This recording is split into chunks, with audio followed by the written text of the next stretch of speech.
Who do you think was the greatest James Bond actor? Was that Sean Connery, or do you like Roger more? On the left hand side we see Roger Moore as James Bond in the 11th Bond movie called Moonraker, released in 1979. Also starring in that movie were the characters of Jaws, the big guy with the braces, and Dolly, the small woman. This presentation of Pateo Television is not about James Bond. It is about the Dolly Effect. And the Dolly Effect has nothing to do with the staged manned moon mission of 1969. So 10 years before Moonraker was released. Here we see another Bond footage. It's from the film Diamonds Are Forever, released in 1971, where Sean Connery as James Bond is on a lunar mission film set. And that was done to somehow debunk the idea that the whole manned moon mission of '69 was staged. Many people in those days were pretty sure that was the case, and of course they were right. But somehow it's not something we are supposed to know. So that's the trick they try to use here. Say, well, maybe you saw the Bond movie, but that's not what really happened. Well, it was exactly what really happened, but in a little bit different way. In 1977, Stephen King released the book called The Shining. And in 1980, so after Moonraker, there was a movie released directed by Stanley Kubrick, perhaps the greatest film director who ever lived. And in The Shining, the movie, Stanley Kubrick confessed that he was the director of the staged manned moon mission of 1969. Do your own research and you will find many clues supporting this claim. But as I said, the Dolly Effect is not about this trickery.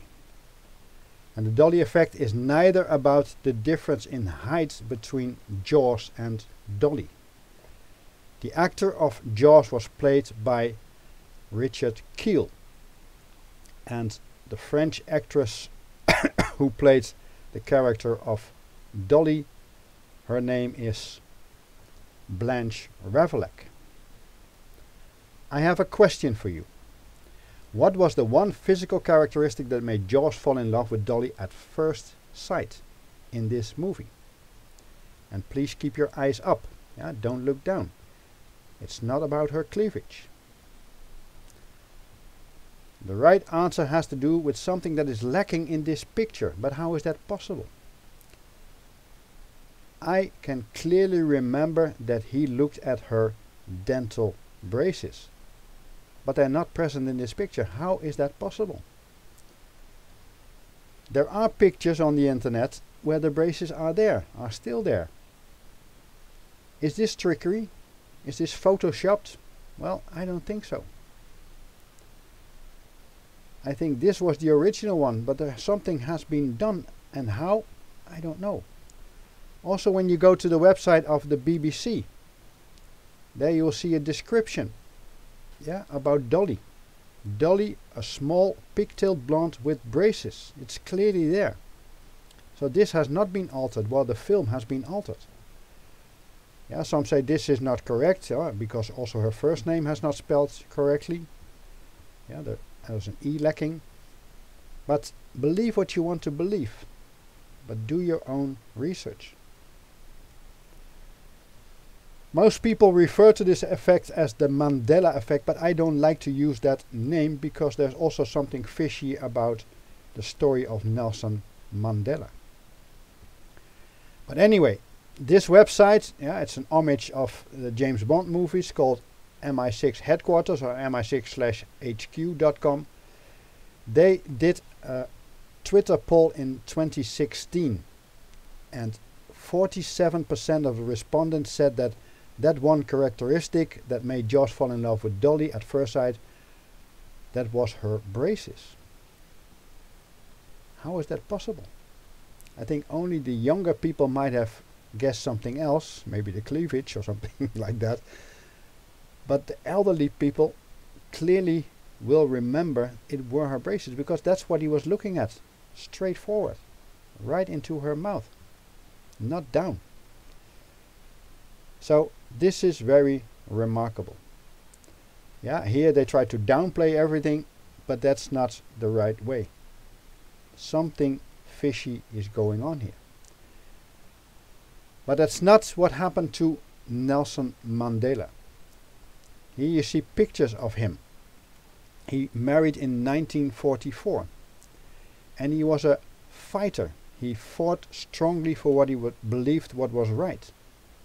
Here you see him also as a boxer. And for that he was put into prison in 1962. And allegedly 27 years later he was released. But I am pretty sure that the man who was released was not the man who was put in prison. Many people remember that in 1985 it was officially released that he died in prison. But that story then was altered later on. So I think the real Nelson Mandela died in 1985. Then he was replaced, he was released, and the second Nelson Mandela eventually died in 2013, if I'm correct.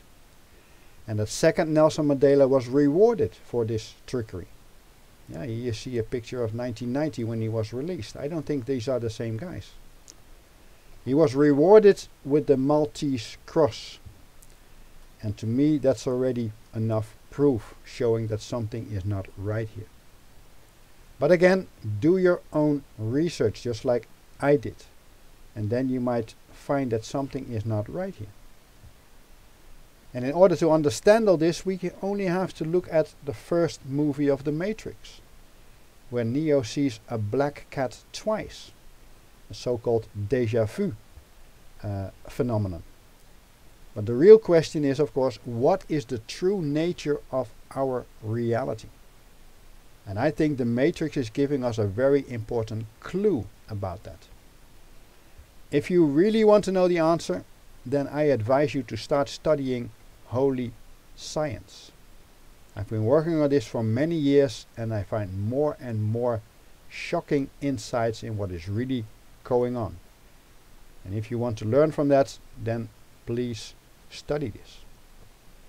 Thank you very much for watching this episode of Pateo Television.